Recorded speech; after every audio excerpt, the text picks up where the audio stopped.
Number 12, Jenna, when I was reading this out loud earlier, Jocelyn and I were sitting down talking, and I read this one out loud. And of course, Jenna being a very big Bears fan, and I'm a very big Lions fan for the record. Let's go, Lions. This was kind of funny when I brought this up earlier.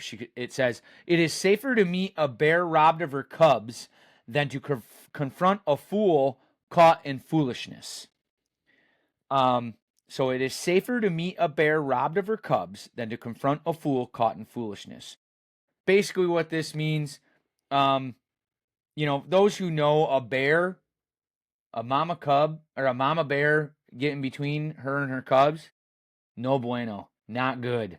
Like, we know not to do that, right? What they're stating here is safer to do that than to confront somebody caught in their own foolish ways. Don't get consumed by passions. You're better off avoiding altogether is a note I have here, because at the end of the day, mama bears don't play. But what this is stating, you have a better chance of surviving with getting between a mama bear and her cubs than you do surviving with somebody who you're confronting a foolish person caught in their own foolish ways. So you're being warned. Like, hey, if you're going to do that, Godspeed, because you're better off, basically a wild animal you have a better chance with a wild animal than you do a wild person, is what that's saying.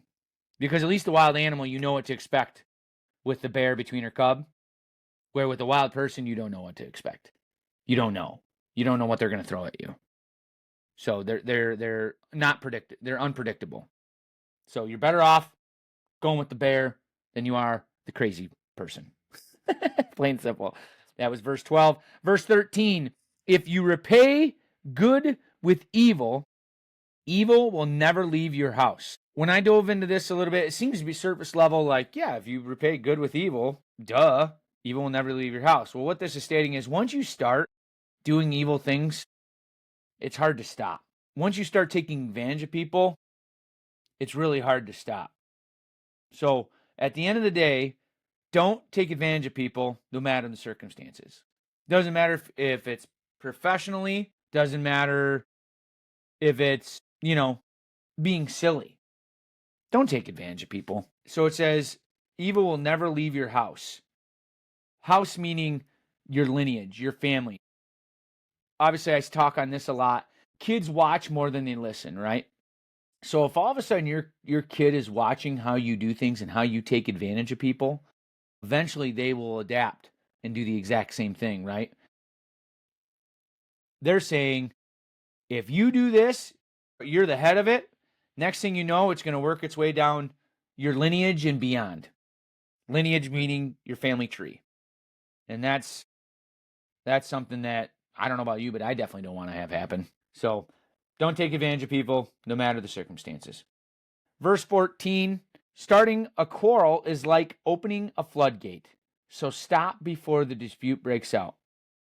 Quarrel meaning like starting an argument, right? Plain and simple, when it's something small, starting a quarrel, like it usually starts out something small, and then obviously if it doesn't get addressed, it gets a lot bigger, right? So they stay here, starting a quarrel is like opening up the floodgate. Think of it as something small, little, all of a sudden, boom, boom, boom, boom. Those who live in the great old little town of Sanford know exactly what I'm talking about. Stuff gets neglected. Next thing you know, you get hit with water, and the proper measures weren't put in place to handle the water. What happens? Ends up washing out the dam. 5 years later, we're finally back in action. Or we're about to be back in action, I should say. So just like that, don't let the water build up so much to where all of a sudden it runs over, right? So it's basically address it. Small turns into bigger if not addressed, plain and simple. So make sure you address it early before it gets to be a huge breakout fight.